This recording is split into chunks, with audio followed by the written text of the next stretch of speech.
Marie Thibodeau was a remarkable woman. She was kind, intelligent, headstrong, and never once told a lie. She was also a voodoo high priestess. She lived her entire life in New Orleans, establishing a reputation from an early age as a potent healer and clairvoyant. People traveled for miles simply to visit her apothecary, although many more sampled her legendary concoctions. By the 1870s, she had simultaneously become one of the most feared and revered figures in Louisiana.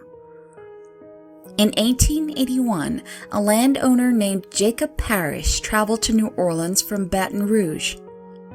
Parrish was vastly wealthy and devoutly religious, but possessed a morbid fascination for the occult.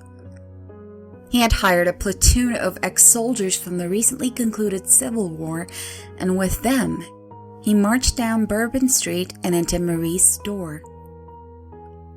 Despite the protests of resistance, Marie granted Parrish an audience.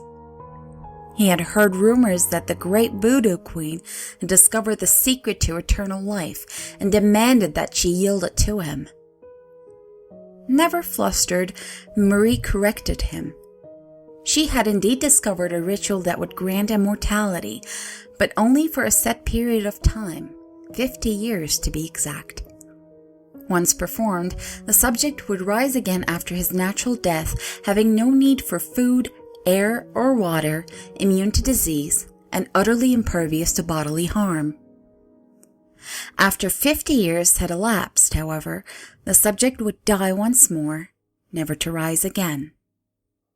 Frustrated by this revelation, Parrish nevertheless knew her by reputation to be an honest woman and would not pass up the opportunity to live beyond his natural lifespan. Marie agreed to conduct the ritual for him as long as he vowed to leave New Orleans permanently once it had been concluded.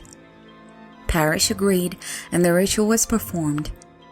True to his word, Parrish returned to Baton Rouge later that day, but not before ordering his mercenaries to murder Marie and her assistants and to burn her apothecary to the ground. Louisiana folk are renowned for their superstitions, which are many and varied. It was unusual, however, that dozens would later swear that they had seen disembodied shadows making their way en masse up to the Parrish manse that night. The following morning, the 15 mercenaries were found with their necks snapped as though they had been twigs.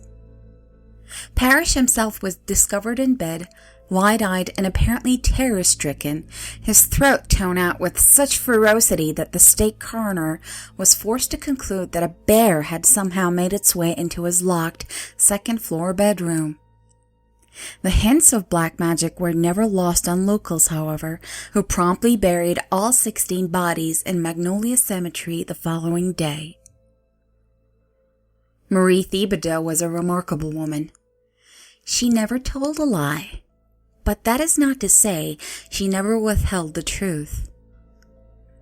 What she had not disclosed was that resurrection would not take place until 72 hours after death. When Parrish's grave was exhumed for relocation in 1953, puzzled excavators noted the singularly deep gouge marks found inside the coffin lid.